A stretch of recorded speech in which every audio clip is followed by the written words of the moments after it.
Hi, first grade readers. I'm so excited to continue reading some books with you this week. We're going to take a closer look at different clues that will help us understand our characters more and understand what's going on in the story. Specifically, we're going to be looking at dialogue.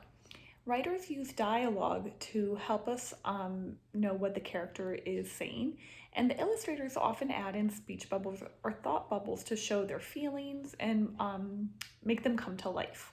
So I'm going to show you how we can understand that a little bit more.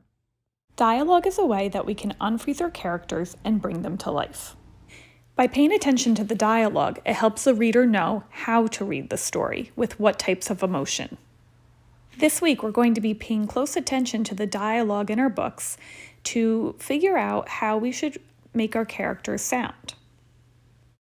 You'll have a chance to explore some dialogue through speech bubbles and thought bubbles in books on Epic and in some of your other books that you've been reading. You'll even have a chance to act it out through a reader's theater and give your characters some voices through an app or through drawings. In the Mercy Watson books that we've been reading, they don't have speech bubbles or thought bubbles, but they do use dialogue to bring their characters to life. And you will hear that as I'm reading, and I give my characters a voice. So you will notice how I am unfreezing the characters. Chapter 8. Back on Decawoo Drive, Eugenia Lincoln was looking for Baby. She looked in Baby's bed. Baby was not there. She looked on the back step. Baby was not there either. "Baby!" shouted Eugenia. "Reveal yourself at once." But Baby did not reveal herself. "Where could she be?" said Eugenia. "And why do I think this has something to do with that pig?" Eugenia marched next door. She rang the Watsons' bell. "Mrs. Watson," said Eugenia, "Baby is missing." "Goodness," said Mrs. Watson. "And I believe that your pig is responsible," said Eugenia. "Mercy?" said Mrs. Watson. "Yes," said Eugenia, "exactly." "But Mercy is not here," said Mrs. Watson. "She is on her Saturday ride with Mr. Watson." Eugenia turned and looked down the road. "Folly," she said.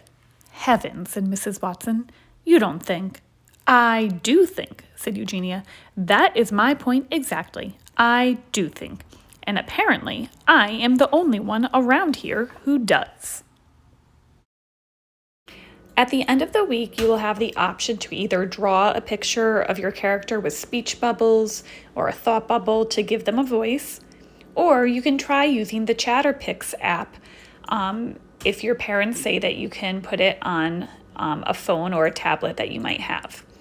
The way that it works is you're going to want to open the app and take a photo. You'll choose a character. Once you have a character, you're going to want to decide what your character is going to say. You'll have to put a line right next to their mouth because you want to make their mouth move. Once you have the mouth lined up in the right spot, you will be able to say the words as if you were that character, and you can record yourself. If you're not happy with it the first time, you can always redo it. When you're done, your video will be sent to your camera roll and you can share it with your teacher. "Mrs. Watson, Baby is missing, and I believe that your pig is responsible."